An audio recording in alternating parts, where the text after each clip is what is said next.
दोस्तों आज हम लोग इस वीडियो में बात करने वाले हैं कि जो बच्चे गांव में रहते हैं, दूर दराज इलाकों में रहते हैं, वो अपना टाइम टेबल किस तरह से बनाएं। क्योंकि दोस्तों शहर की लाइफस्टाइल और गांव की लाइफस्टाइल यानी कि दिनचर्या में बहुत अंतर होता है। जैसे कि शहर में लोगों को लेट सोने की आदत होती है और लेट से जागने की आदत होती है, और गाँव में हम लोग जल्दी सो जाते हैं और सुबह जल्दी उठ जाते हैं। तो दोस्तों उसी के बारे में आज मैं आप लोगों को बताने वाला हूँ कि अगर आप एक गाँव में रहने वाले छात्र हैं तो किस तरह से आप अपना जैसा भी आपका डेली रूटीन है उसी के हिसाब से किस तरह से स्टडी टाइम टेबल बना सकते हैं, जिससे कि आपको पढ़ाई करने में भी आसानी होगी, एग्जाम के समय में भी बहुत मदद मिलेगी, या फिर किसी कंपटीशन एग्जाम की तैयारी आप कर रहे हैं तो आपको बहुत आसानी होगी अगर आप इस टाइम टेबल से चलेंगे तो दोस्तों ये वीडियो आप लोगों के लिए काफ़ी महत्वपूर्ण होगा, तो इसको ध्यान से ज़रूर देखिएगा। दोस्तों सबसे पहली बात जो आप लोग जानते होंगे कि गांव की जो लाइफस्टाइल होती है, आपने देखा होगा, आप गांव जाते होंगे तो नोटिस किया होगा कि वहाँ काम बहुत ज़्यादा रहता है, और जो बच्चे स्कूल जाते हैं या फिर जो घर से ही पढ़ाई करते हैं तो उन्हें स्कूल जाने या पढ़ने के साथ साथ अपने घर का भी काम करना होता है। शहर में तो हम लोग किसी को अपने घरों में काम के लिए रख लेते हैं, लेकिन गाँव में अपना सारा काम जो है खुद ही संभालना पड़ता है। माता पिता के काम में हाथ भी बढ़ाना पड़ता है, खेतों में भी काम करते हैं, और फिर बाद में समय बचाकर पढ़ाई भी करनी होती है।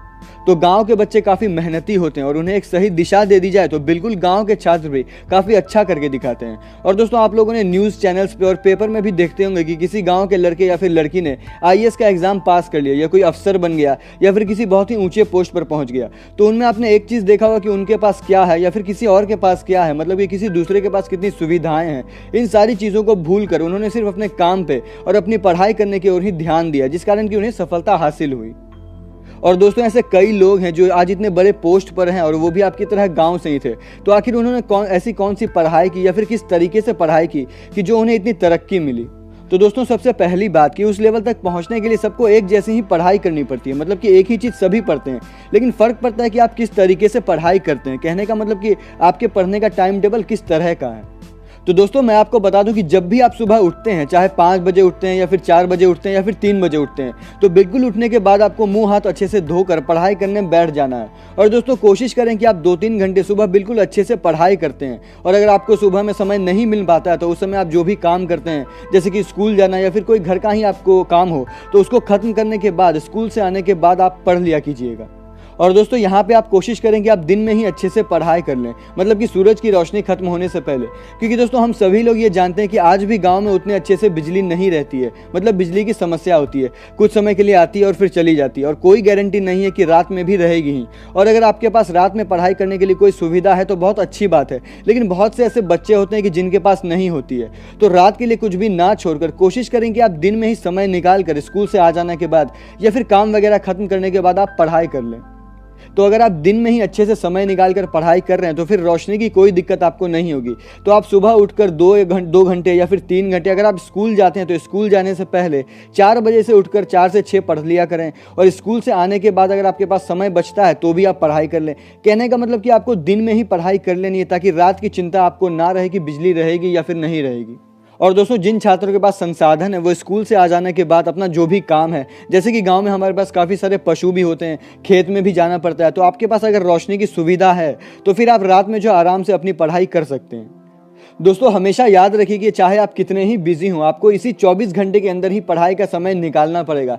चाहे आपके पास रिसोर्सेज ना हो, लेकिन आपको अपना एम, अपना लक्ष्य बड़ा ही रखना है।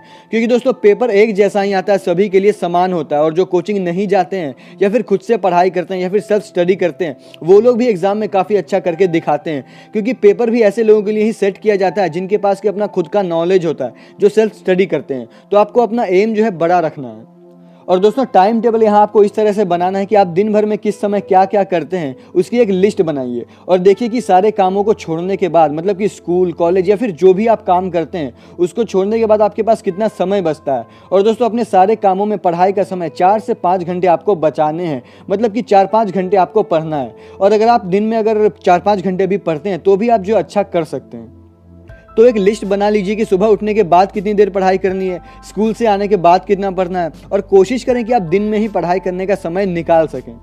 अगर आपके पास लाइट की दिक्कत है तो टाइम टेबल इसी तरह से बनाना है कि आपको अपने सारे कामों की लिस्ट बना लेनी है, और फिर उसमें अपने पढ़ाई करने के समय को भी आपको ऐड करना है। और याद रखिए कि अगर आपने टाइम टेबल बनाया है तो आपको चलना भी इसी के हिसाब से है, और थोड़ा बहुत इधर उधर हो भी जाए तो आपको पढ़ाई के समय को चेंज नहीं करना है, मतलब कि आपको 4-5 घंटे पढ़ाई के लिए रखने ही हैं। और अगर आप ज़्यादा दे सकते हैं तो और भी अच्छी बात है। तो आपको अच्छा करना है, ये सोच कर आप चलिए। आपको अपना एम हाई रखना है और ये नहीं सोचना है कि शहर में मैं नहीं रहता हूँ या मेरे पास उतनी फैसिलिटी नहीं है। इन सब बातों के बारे में आपको नहीं सोचना है। आपको बस सोचना है कि आप जहाँ पर भी हैं आप बेस्ट हैं और आप अच्छा करके दिखा सकते हैं, क्योंकि गाँव का विकास होगा तभी देश का भी विकास होगा। आपके पास क्या है, कितना समय है, कितना आप दे सकते हैं और उसी में आप क्या कर सकते हैं, इसके बारे में आपको सोचना है। और अगर आप इतना कर लेते हैं तो आपको सफल होने से फिर कोई नहीं रोक सकता। तो दोस्तों, आई होप कि आपको वीडियो पसंद आया होगा और वीडियो में कही गई सारी बातें आपको अच्छे से समझ में आई होंगी। तो दोस्तों, वीडियो को लाइक ज़रूर कीजिएगा और आज की वीडियो में इतना ही। जल्दी ही मिलेंगे एक नेक्स्ट बहुत ही यूजफुल वीडियो के अंदर।